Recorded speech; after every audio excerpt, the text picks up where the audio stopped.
அண்ணன் ராசி மருது அவர்களே, இந்நிகழ்வை தலைமையை வகித்து மிகச்சிறந்த உரையை வழங்கி அமர்ந்திருக்கிற சிந்துவெளி ஆய்வாளர் திருமிகு ஆர் பாலகிருஷ்ணன் அவர்களை, முன்னிலை வகித்து உரையாற்றி அமர்ந்திருக்கிற அண்ணன் மருது அவர்களின் ஆசிரியர்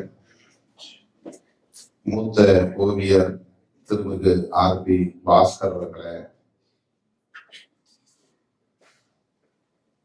அனைவரையும் வரவேற்று சிறப்பித்திருக்கிற தோழர் சந்திரசேகரன் அவர்களை, இந்நிகழ்வில் பங்கேற்று வாழ்த்துறை வழங்கவிருக்கிற, நிறைவாக நம்மிடையே உரையாற்றவிருக்கிற தமிழ் தேசிய பெருந்தலைவர் ஐயா பழ நெடுமாறன் அவர்களை, தோழர் சி மகேந்திரன் அவர்களை, அண்ணன் நக்கீரன் கோபால் அவர்களை,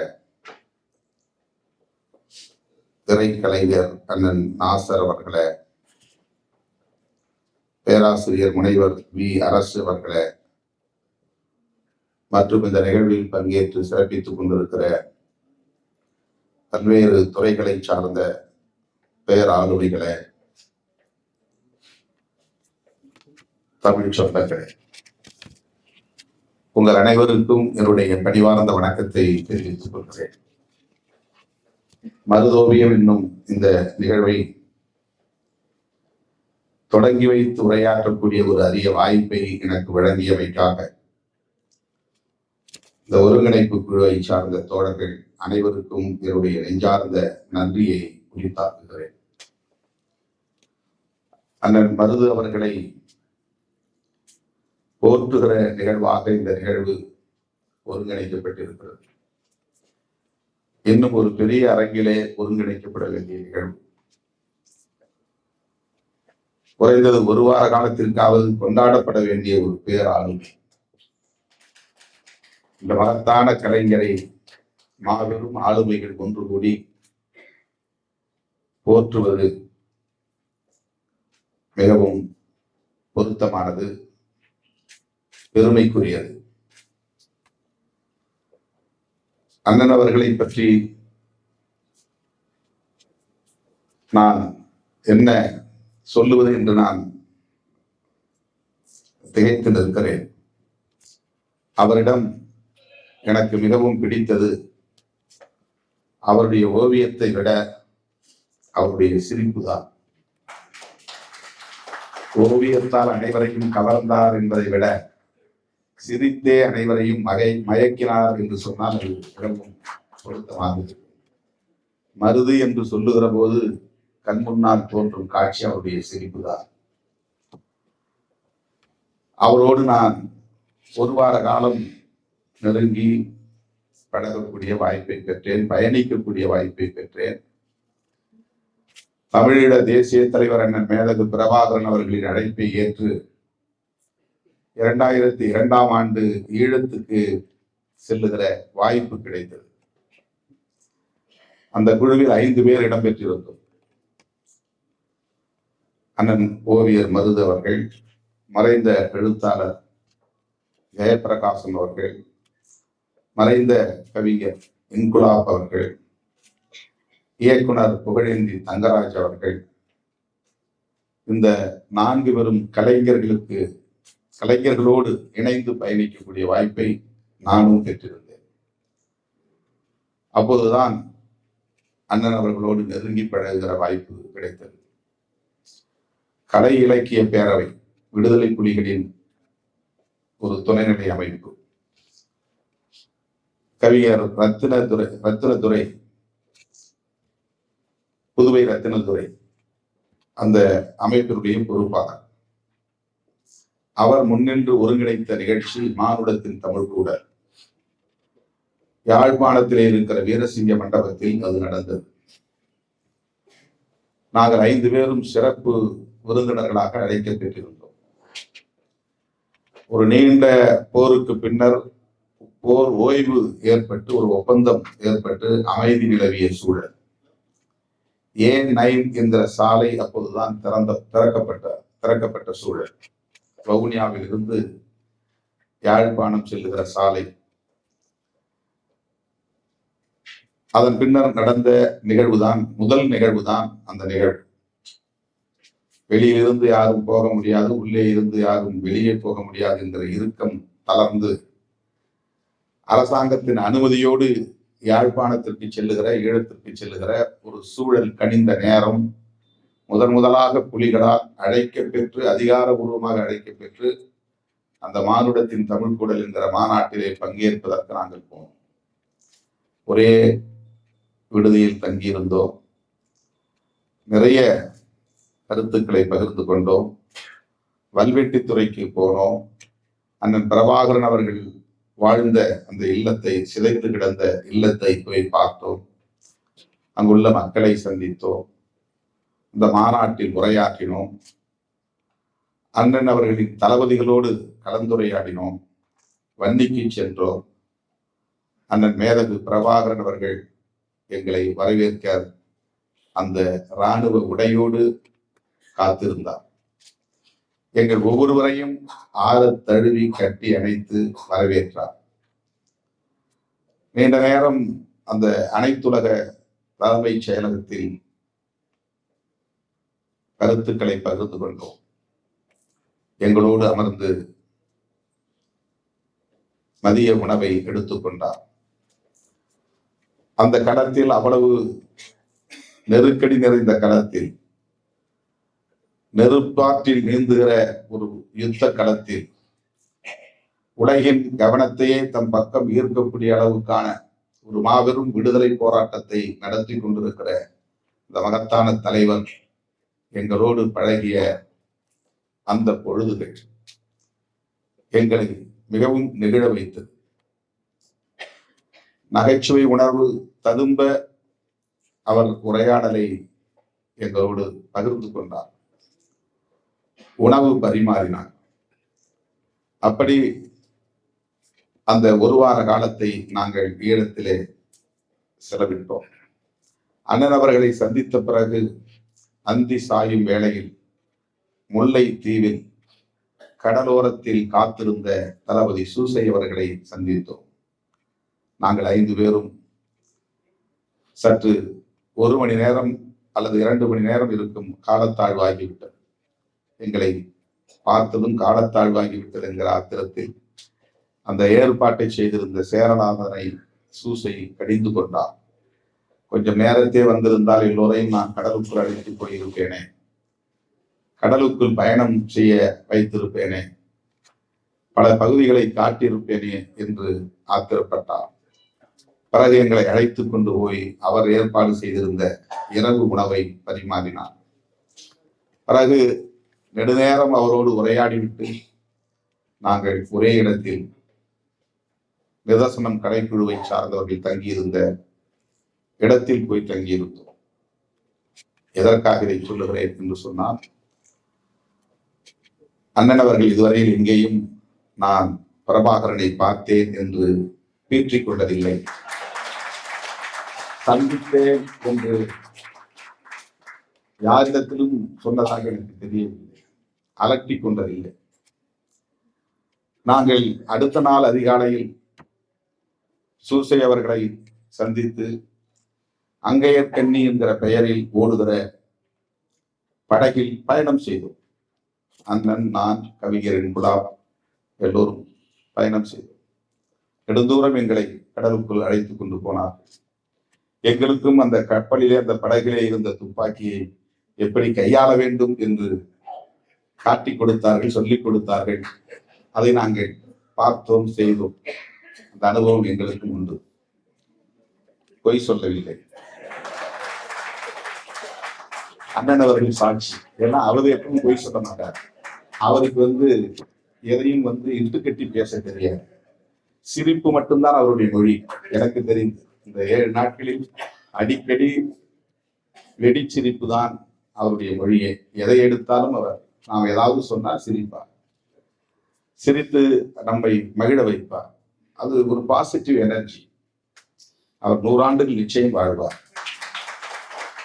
ஏனென்றால் அவருக்கு இயல்பாகவே அந்த ஒரு பாசிட்டிவ் அப்ரோச் என்பது இருக்கிறது. ஒரு எதிர் யாரை பற்றியும் விமர்சிக்க மாட்டார், யாரை பற்றியும் கோல் சொல்ல மாட்டார், யாரையும் குறைத்து மதிப்பிட மாட்டார், யாரையும் காயப்படுத்துகிற வகையில் பேச மாட்டார். என்னுடைய அந்த ஒரு வாரம் நாங்கள் பழகி இருந்தோம். அதன் பிறகு மலை பகுதிக்கும் போனோம், அப்கண்ட்ரிஸ்க்கு அந்த பகுதிக்கும் போனோம். அந்த அளவுக்கு ஒரு முதிர்ச்சி அடைந்த, பக்குவம் அடைந்த, பண்புகள் நிறைந்த, மாண்புகள் நிறைந்த ஒரு ஆளுமை அண்ணன் மருது அவர்கள். அவருடைய ஓவியத்தில் எந்த அளவுக்கு முதிர்ச்சி இருக்கிறதோ அந்த அளவுக்கு அவருடைய அணுகுமுறைகளில் முதிர்ச்சி நாம் பார்க்க முடியும். ஏன் அவருடைய ஓவியத்தை நாம் ரசிக்கிறோம் என்றால், அந்த ஓவியத்தில் இருக்கிற அந்த கோடுகளில் வெளிப்படுகிற முதிர்ச்சி தான். அதில் ஒரு மெச்சூரிட்டி, அந்த வரையக்கூடிய அந்த கோடுகளில் அவ்வளவு முதிர்ச்சியை நம்மால் பார்க்க முடியும். அவருடைய உள்ளமும் அழகியல் நிறைந்த ஒரு உள்ளம். யாரையும் உடனே தம்பயப்படுத்தி விடுவார். அவரை பார்க்கிற யாரும் அவரை மீண்டும் பார்க்க வேண்டும் என்ற ஒரு ஏக்கத்தை உருவாக்கி விடுவார். அவரை சந்திக்க வேண்டும் என்று சொன்னால் உடனே நமக்கு மகிழ்ச்சி தானாக உள்ளத்துக்குள் பொங்கும். அண்ணனை பார்க்க போகிறோம் என்ற ஒரு மகிழ்ச்சி. ஏதாவது நாம் ஒரு வேலை வேண்டும் என்று கேட்டால் முடியாது என்று சொன்னதில்லை. எப்படியாவது அதை செய்து தர வேண்டும் என்கிற ஒரு துடிப்பு அவரிடத்திலே உண்டு. எல்லோரையும் ஊக்கப்படுத்துவார். இந்த நிகழ்விலே பங்கேற்பவர்களுக்கு 1990 அவர் வரைந்த பெரியார் படத்தை பரிசாக வழங்குகிறார் என்றால் அவர் பொலிட்டிக்கலா எவ்வளவு மெச்சூர்டா இருக்கிறார், அரசியல் ரீதியாக எவ்வளவு முதிர்ச்சி அடைந்தவராக இருக்கிறார் என்பதை நம்மால் உணர முடியும். அவருக்கு நான் ஒரு வேண்டுகோள் வைக்கிறேன். தமிழகத்தில் உள்ள ஆகச்சிறந்த ஆளுமைகளை எல்லாம், ஓவியங்களை எல்லாம் அழைத்து, ஒரு 1000 பேரை அழைத்து ஒரே நாளில் தந்தை பெரியாரை மட்டும் வரைகிற ஒரு வரைவு நிகழ்ச்சியை நடத்த, தந்தை பெரியாரை மட்டும் வெவ்வேறு கோணங்களில் வெவ்வேறு ஆளுமைகள் வரைகிற ஒரு ஓவியத்தை வரைந்து அதை தொகுத்து ஒரு நூலாக நீங்கள் வெளியிட வேண்டும். அதை ஒரு கண்காட்சி காட்சியகமாகவும் நீங்கள் நடத்த வேண்டும். ஒரு பொது காட்சியகம் இன்றைக்கு அது தேவைப்படுகிறது. பெரியாரை இந்த மண்ணில் கொச்சைப்படுத்தக்கூடிய அளவுக்கு ஒரு துணிச்சல் வந்திருக்கிறது என்று சொன்னால் சனாதனத்தின் கை ஓங்கிவிட்டது என்று பொருள். அதை நாம் வேடிக்கை பார்க்க முடியாது. இவ்வளவு பேர் நாம் இருக்கும் போதே இது நடக்கிறது என்று சொன்னால் நாம் எல்லாம் காணாமல் போன பிறகு அல்லது மறைந்து போன பிறகு தமிழ்நாட்டின் நிலை என்ன ஆகும் என்கிற கவலை இருக்கிறது, அச்சம் இருக்கிறது.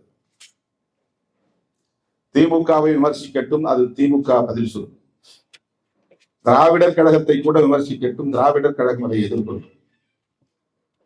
கருத்தியல் அடிப்படையிலே திராவிட அரசியலை கூட விமர்சிக்கலாம், அதுவும் தவறில்லை. அதற்கும் கருத்தியல் அடிப்படையிலே நாம் விடை சொல்லலாம். ஆனால் தனிநபர் விமர்சனம் என்கிற பெயரால் அவதூறு பரப்புவதை நாம் எப்படி அமைதியாக வேடிக்கை பார்க்க முடியும்? நெஞ்சு பதறுகிறது. பெரியார் எத்தகைய ஈகத்தை செய்தார், அது எத்தகைய தாக்கத்தை தமிழ் சமூகத்தில் ஏற்படுத்தி இருக்கிறது என்பதற்கு ஈழ விடுதலை போராட்டமும் ஒரு சாட்சி. ஈழ விடுதலை களத்தில் இருக்கிற அத்தனை போராளிகளும் பெரிதும் மதிக்கிற ஒரு மனிதர் தந்தை பெரியார். பெரியார் அவர்களை பற்றி அல்லது திராவிட இயக்கங்களை பற்றி விடுதலை புலிகளின் தலைவர்கள் யாரும் ஒரு சிறிய விமர்சனத்தை கூட வைத்ததாக எந்த சான்றும் இல்லை. இவர்களோடு நான் போயிருந்தேன். 5 பேரும் சேர்ந்து உணவு எடுத்துக்கொண்டோம். பிறகு எல்லோரையும் அவர் அனுப்பி வைக்கிற போது என் காதோரம் வந்து சொன்னார், காலை 5 மணிக்கு உங்களை நான் சந்திக்க காத்திருப்பேன் என்று சொன்னார். சேரலாதன் என்னை விடிய காலை 4 மணிக்கு எழுப்பி என்னை தயார்படுத்தி இருசக்கர வண்டியிலே ஏற்றி கொண்டு போனார். போய் சேர 6 மணிக்கு மேலாகிவிட்டது. 1.5 மணி நேரத்திற்கு மேலாக அவர் காத்திருந்தார். 1 மணி நேரம் அவரும் நானும் தனியே பேசக்கூடிய ஒரு சூழல் அமைந்தது. தமிழ்நாட்டு அரசியலை விரிவாக பேசினார். ஒரு வார்த்தை கூட திமுகவை பற்றியோ அல்லது திராவிடர் கழகத்தை பற்றியோ அல்லது பெரியாரை பற்றியோ அவர் குறைத்து பேசவில்லை. நான் கூட கேட்டேன், அவரிடத்தில் கேட்டேன், எம்ஜிஆரை போற்றக்கூடிய அளவுக்கு நீங்கள் கலைஞரை ஏற்றுக்கொள்ளவில்லையே, அப்படித்தானே வெளியே தெரிகிறது, அவர் மீது திமுக மீது உங்களுக்கு வருத்தம் இருக்கிறதா என்று கேட்டேன். ஏன் அப்படி கேட்கிறீர்கள் என்று கேட்டார். கலைஞர் தன்னுடைய பிறந்தநாள் விழாவின் போது நிதி திரட்டி எல்லா அமைப்புகளுக்கும் சராசரியாக ஆளுக்கு 50,000 என்று கொடையளித்தார். பிற அமைப்புகள் எல்லாம் வந்து வாங்கிக் கொண்டார்கள். ஆனால் எல்டிடி சார்பில் நீங்கள் யாரும் வாங்கிக் கொள்ளவில்லையே என்று நான் கேட்டேன். எம்ஜிஆர் கொடுத்த நிதியை வாங்கிக் கொண்டீர்களே என்று கேட்டேன். அண்ணன் பிரபாகரன் சொன்னார், எங்களுக்கு எல்லோரும் தேவை, யார் மீதும் எங்களுக்கு விமர்சனம் இல்லை, கலைஞரும் தேவை, எம்ஜிஆரும் தேவை, தமிழகத்தில் உள்ள உங்களை போன்ற அனைவரின் ஆதரவும் எங்களுக்கு தேவை, இந்திய அரசின் ஆதரவும் எங்களுக்கு தேவை. அன்றைய சூழலில் அவர்களால் பெற்றுக்கொள்ள இயலவில்லை, அவ்வளவுதான் அவர் சொன்னபடி.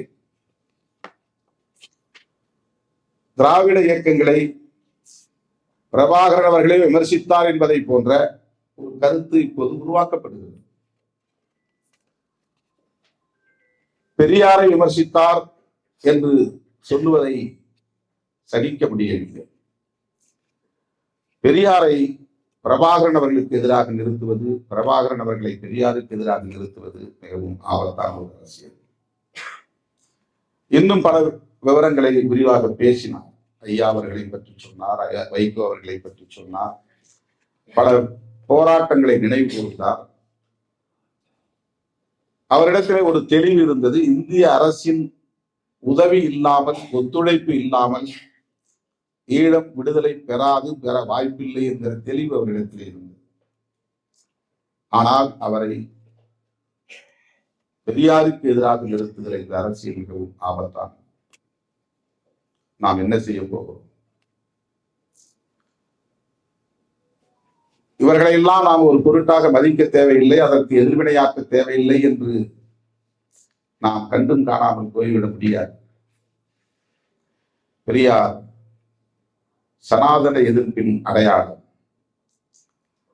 அதை மையமாக வைத்துதான் உறவு முறைகளை பற்றியும் அவர் பேசுகிறார். உறவு முறைகளை பற்றி பேசிய கருத்தை திரித்து பேசுகிறார்கள். அதை மையமாக வைத்துதான் தமிழையும் அவர் விமர்சிக்கிறார். அவர் தமிழை பழிக்கவில்லை. தமிழில் அறிவு சார்ந்த கருத்துக்கள் இடம்பெறாமல் புராண குப்பைகள் இடம்பெற்றிருக்கின்றன என்கிற எரிச்சலில் வழியில் பேசுகிறார். புதிய புதிய கருத்துக்களை, அறிவியல் சார்ந்த கருத்துக்களை உள்வாங்கக்கூடிய ஒரு மொழியாக இது வளர்ச்சி பெறாமல் இன்னும் ராமாயணம், மகாபாரதம், திருவிளையாடல், தசாவதாரம் போன்ற கதைகளை, மூட நம்பிக்கைகளை பரப்புகிற கதைகளை கொண்ட ஒரு மொழியாக மட்டுமே இது இருக்கிறது என்கிற விரக்தியில் சனியன் என்று அவர் சொல்லியிருக்கிறார். அல்லது காட்டுமிராண்டி மொழி என்று அவர் சொல்லியிருக்கிறார். அப்படி சொன்னதற்கு அந்த மொழி மீது உள்ள வெறுப்பு அல்ல, அல்லது அவருடைய மூதாதையரின் தாய்மொழியின் மீது உள்ள பற்று அல்ல. அப்படி ஒரு தோற்றம் உருவாக்கப்படுகிறது. ஏதோ அவருக்கு கன்னட பற்று இருந்ததை போலவும், தமிழ் மீது ஒரு வெறுப்பு இருந்ததை போலவும் அபாண்டமான ஒரு அவதூறு. அந்த பெரியார் தான் தமிழ் எழுத்து சீர்திருத்தங்களை கொண்டு வந்தார். அந்த பெரியார் தான் தனி தமிழ்நாடு வேண்டும் என்ற கோரிக்கையை முன்வைத்தார். இந்த சிந்தனையெல்லாம் எங்கிருந்து முகிழ்த்தது? இன்றைக்கு நாம் பேசுகிற தமிழ் தேசியத்தின் அடித்தளமாக இருந்தது பெரியாரியம் என்பதை எப்படி நாம் மறைத்து விட முடியும், மறுதலித்து விட முடியும்? ஆனால் இன்றைக்கு அப்படி ஒரு அரசியல் பேசப்படுகிறது. பிரபாகரன் அவர்களை ஆதரிக்காதவர்கள் பெரியார் எதிர்ப்பை ஆதரிக்கிறார்கள். விடுதலை புலிகள் இயக்கத்தை ஆதரிக்காதவர்கள் பெரியார் எதிர்ப்பை, விமர்சனத்தை ஆதரிக்கிறார்கள். எச் ராஜா என்றைக்கு எல்டிடியை ஆதரித்திருக்கிறார், பிரபாகரனை போற்றி இருக்கிறார். குருமூர்த்தி என்றைக்கு ஈழ விடுதலையை ஆதரித்திருக்கிறார், எல்டிடியை ஆதரித்திருக்கிறார். இவர்களெல்லாம் இன்றைக்கு பெரியார் எதிர்ப்பை ஆதரிக்கிறார்கள் என்றால் தமிழ்நாட்டு அரசியல் எந்த திசைவெளியில் போய்கொண்டிருக்கிறது என்கிற அச்சம் நமக்கு எழுகிறது. திமுக மீதான விமர்சனம் அதிமுக அல்லது மதிமுக போன்ற திராவிட இயக்கங்களுக்கு எதிரான விமர்சனம் என்பது வேறு. அவர்களுக்கு வக்காலத்து வாங்க வேண்டிய பொறுப்பு நமக்கு இல்லை. நாம் வக்காலத்து வாங்கி முட்டுக் கொடுக்கக்கூடிய நிலையிலும் அவர்கள் இல்லை.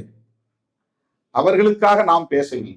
ஆனால் பெரியாரியம் என்பது இந்த தேசத்தின் விடுதலைக்கான ஒரு அரசியல், விளிம்புகளை மக்களின் வீழ்ச்சிக்கான ஒரு அரசியல், சனாதனத்தை வீழ்த்துவதற்கான ஒரு அரசியல், புத்தர் காலத்திலிருந்து நடைபெற்றுக் கொண்டிருக்கிற யுத்தத்தின் தொடர்ச்சி தான் பெரியார் அரசியல். புத்தர் முன்மொழிந்த அரசியலைத்தான் இங்கே பெரியார் பேசினார், புரட்சியாளர் அம்பேத்கர் பேசினார்.